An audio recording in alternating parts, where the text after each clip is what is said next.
calon guru penggerak angkatan kelima, dan saya akan menginterview Ibu sehubungan dengan tugas kami yang berhubungan dengan dilema etika dan rujukan moral, terutama tentang keputusan-keputusan yang Ibu ambil selaku kepala sekolah. Namun sebelumnya, bisakah Ibu memperkenalkan diri? Terima kasih. Nama saya Juliana Kusung sebagai Kepala SMP Negeri 1 di Kupang Timur. Terima kasih, Bu. Jadi saya mau bertanya, selama ini bagaimana Ibu sebagai kepala sekolah dapat mengidentifikasi kasus-kasus yang merupakan dilema etika atau rujukan moral? Terima kasih. Jadi untuk seperti yang ini tanyakan itu, sebagai kepala sekolah tentunya nyanak setiap kasus-kasus itu langsung begitu saja kita terima sebagai kepala sekolah. Tentunya mengidentifikasi atau memilih-milih mana yang bisa saya putuskan, tetapi walaupun sebenarnya apa yang saya putuskan itu kadang tidak sesuai dengan kata hati, karena seperti ada contoh kasus, misalnya ada atasan telepon, tolong kasih masuk akan guru ini, padahal sebenarnya orang pengkoron guru misalnya sudah full atau di mana, atau mungkin belum memenuhi kualifikasi, tetapi sebagai kepala sekolah, kalau nyak mau terima, bagaimana Kang? Mau terima juga bagaimana? Kasus yang terjadi di sekolah pernah ada yang menelpon bahwa ini guru ini kita harus kasih masuk itu. Jadi guru ini kita harus kasih masuk, mau honor di apa. Terus padahal sebelum itu sudah ada guru yang bilang, ibu memang orang kekurangan guru waktu itu. Ibu ini guru ini boleh ibu dia mengajar. Iya, oke silakan. Tahun ajaran baru dia masuk. Tetapi ketika ada telepon dari atasan, jadi dilema. Nah, sebagai kepala sekolah saya pikir mana yang saya mau utamakan. Nah, kebetulan pada waktu kuliah ini guru yang ada bilang itu sampai setahun ajaran baru tidak pernah datang. Nah, karena mungkin kesibukan atau bagaimana, kita juga senyanak tanya. Ketika itu yang di telepon itu langsung hadir, ketika saya lihat juga dia memang profesional, saya terima dia. Walaupun awalnya ada sempat kecewa, saya cuma bilang, ibu kok ada bilang mau kasih masuk itu dia, tapi kenapa dia nak kejar, dan sementara kan orang solusi perlu guru. Jadi seperti itu. Oh iya, terima kasih. Jadi Ibu mengidentifikasi yang mana yang diprioritaskan. Iya. Situasi. Dan selama tidak melanggar aturan-aturan. Terima kasih, Bu. Pertanyaan saya yang kedua, selama ini bagaimana Ibu sebagai IUNKEP menjalankan pengambilan keputusan di sekolah, terutama untuk kasus-kasus di mana ada dua kepentingan yang sama-sama benar atau sama-sama mengandung nilai kebajikan? Terima kasih. Jadi untuk kasus-kasus seperti itu, tentunya seperti tadi saya bilang, semua itu tidak sembarang saya harus putuskan, tetapi sebagai kepala sekolah tentunya saya ada anak, ya ada pertimbangan. Misalnya kasus itu yang berhubungan dengan misalnya siswa. Jadi ada masukan bahwa ini siswa ini misalnya dia sudah tidak mampu sekolah, terus dia sudah tidak mau sekolah. Nah, sebagai kepala sekolah harus ambil keputusan yang mengandung kebajikan. Dalam arti tentunya harus melihat dulu ini kasus apa ini anak ini sehingga sudah mau sekolah. Nah, dalam hal ini untuk pengambilan keputusan seperti itu bukan cuma saya sendiri, berarti saya harus cek dulu dengan wakil kepala sekolah atau kesiswaan, bagaimana misalnya anak ini, apakah memang dari orang tua memang sudah tidak mampu atau bagaimana. Nah, ketika terjadi begitu, saya juga mau ambil keputusan, berpikir begini, ketika misalnya saya mau tanggung itu anak itu dia, terus ada anak-anak yang lain juga yang kurang mampu, jadi saya harus pertimbangan itu kalau memang itu memang tentu kan tidak mungkin kita mau pakai doi sekolah.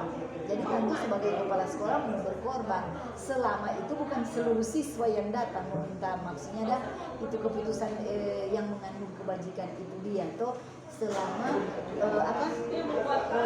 menyandak dan seluruh siswa yang harus demikian juga dengan hal-hal ketika ada pengambilan keputusan misalnya guru, kadang ada guru misalnya yang guru yang sering misalnya datang terlambat. Nah, tentunya saya juga mesti lihat semua keseluruhan. Jangan misalnya ketika kita marah dia, si guru yang lain ada terlambat, kita tidak memarah. Terima kasih Bu. Pertanyaan saya selanjutnya, langkah-langkah atau prosedur seperti apa yang biasa Anda lakukan selama ini?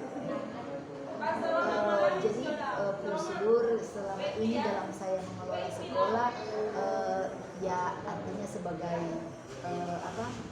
sebagai kepala sekolah prosedur bukan berarti seperti saya bilang tadi setelah ada masalah atau harus ada yang harus saya ambil keputusan sudah langsung setuju. Ada hal-hal yang saya harus minta pertimbangan dari misalnya wali kelas, wakil kepala sekolah atau kesiswaan dan kalau saya menjalankan kepemimpinan selama ini saya berusaha transparan dan tapi tidak telanjang. Jadi seperti itu. Ya, terima kasih Bu. Untuk pertanyaan selanjutnya, hal-hal apa saja yang selama ini Ibu sebagai kepala sekolah anggap efektif dalam pengambilan keputusan pada kasus-kasus di lingkungan kita?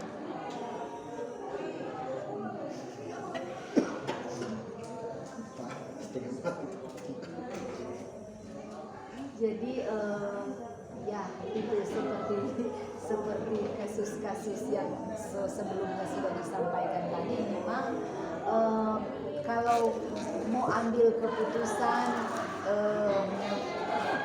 kalau tidak mau ambil keputusan salah apalagi berkaitan dengan dilema etika dan istilahnya kan begini, kecuali itu kita ke perusahaan atau kita ke sekolah atau jadi kadang-kadang orang ada serba salah, tetapi ada hal yang saya harus ambil tentunya ya sebagai umat percaya saya harus berdoa dulu minta Tuhan, hikmat dari Tuhan bagaimana saya mengambil keputusan selama itu keputusan tidak membahayakan, tidak melanggar hukum yang membuat saya mau masuk penjara itu ya saya putuskan. Tentunya kalau dalam hal menyangkut ada keuangan saya konsultasi atau bicara dengan bendahara, ada dengan wakil kepala sekolah. Jadi seperti orang-orang yang maksudnya yang saya percaya Berdasarkan pertimbangan Tuhan. Selanjutnya saya mau bertanya, apakah Ibu sebagai kepala sekolah memiliki sebuah tata kalah atau jadwal tertentu dalam sebuah penyelesaian kasus dilema etika? Apakah langsung menyelesaikan di tempat ketika ada masalah atau memiliki jadwal untuk penyelesaiannya? Lalu bentuk apa atau prosedur seperti apa yang Ibu jalani? Jadi sebagai kepala sekolah ketika misalnya ada kasus-kasus tentunya ada hal memang yang perlu keputusan harus langsung ya.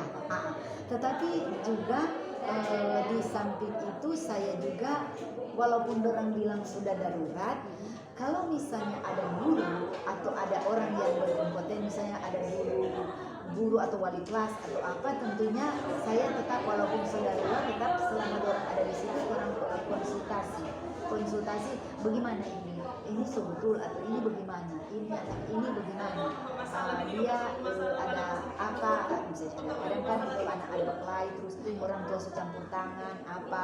Kadang apalagi orang di sekolah kan itu ada koramil, ada polisi. Kadang-kadang kan ada orang tua sudah dong datang apa semua segala macam begitu, so lapor apa. Jadi ada yang memang perlu orang kasus orang langsung putuskan misalnya bawa jadi rumah sakit, begini bawa jadi kantor polisi. Tetapi walaupun saudara kadang kalau ada yang misalnya kesiswaan dia yang paling tahu atau wali kelas orang itu tak panggil. Jadi seperti itu. Berarti situasional ya, Iya, sesuai dengan iya. apa yang prioritas, iya. yang Jadi harus seperti cepat. itu. Iya. Terima kasih Bu. Selanjutnya pertanyaan saya, adakah seseorang atau faktor-faktor apa yang selama ini mempermudah atau membantu Ibu dalam pengambilan keputusan, terutama dalam kasus-kasus dilema etika? Jadi seperti saya bilang tadi, jadi orang-orang yang membantu saya di dalam pengambilan keputusan itu orang yang dekat dengan saya dalam hal ini, bukan dekat bagaimana, tapi dekat dalam hal Fungsional. Iya, fungsional. Dia di sekolah kan dia yang paling tahu tuh. Misalnya kalau sebagai kepala sekolah kadang kan orang tugas luar atau apa yang pasti tahu itu dia wali kelas, kesiswaan atau wakil kepala sekolah. Jadi dorangnya yang lebih dulu kita meminta dan pertimbangan bagaimana begitu, atau malahan dan sebelum mau diputuskan orang yang sudah lapor, Ibu kemarin ada kejadian begini, terus itu begini, orang langsung lapor polisi begini ya gitu. Jadi kita balikannya, jadi bagaimana itu kejadian bagaimana, baru di situ ambil keputusan. Jadi memang benar-benar ada orang-orang di sekitar Ibu, iya, terutama yang di sekolah yang sangat membantu Ibu ya. Pertanyaan saya yang terakhir, dari semua hal yang telah disampaikan, pembelajaran apa yang dapat Ibu petik dari pengalaman Ibu ketika mengambil keputusan, terutama yang berhubungan dengan dilema etika? Terima kasih. Jadi untuk pertanyaan tersebut di dalam hal pengambilan keputusan atau hal-hal yang saya dapatkan lewat kasus-kasus dan pengambilan keputusan tersebut, tentunya sebagai manusia, sebagai kepala sekolah, saya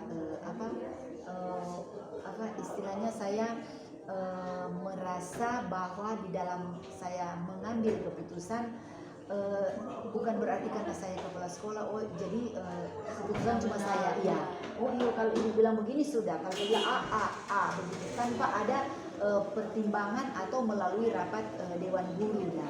Jadi mungkin seperti itu, dan juga saya merasa bahwa sebagai kepala sekolah artinya orang jangan terlalu kantor atau segala macam. Terima kasih Ibu, sangat membantu sekali bagi kami. Iya. Terutama bagi saya ketika saya mempelajari modul ini, apalagi yang berhubungan dengan penyimpangan. Ya. Ketika Ibu membagikan pengalaman Ibu sebagai kepala sekolah, itu menjadi gambaran ke depan seperti apa seorang pemimpin, terutama dalam membuat keputusan yang berhubungan dengan etika. Sangat bermanfaat. Terima kasih Ibu untuk kesempatan yang diberikan bagi saya.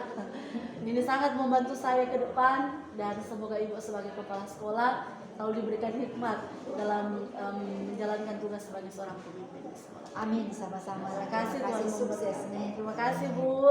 Ya.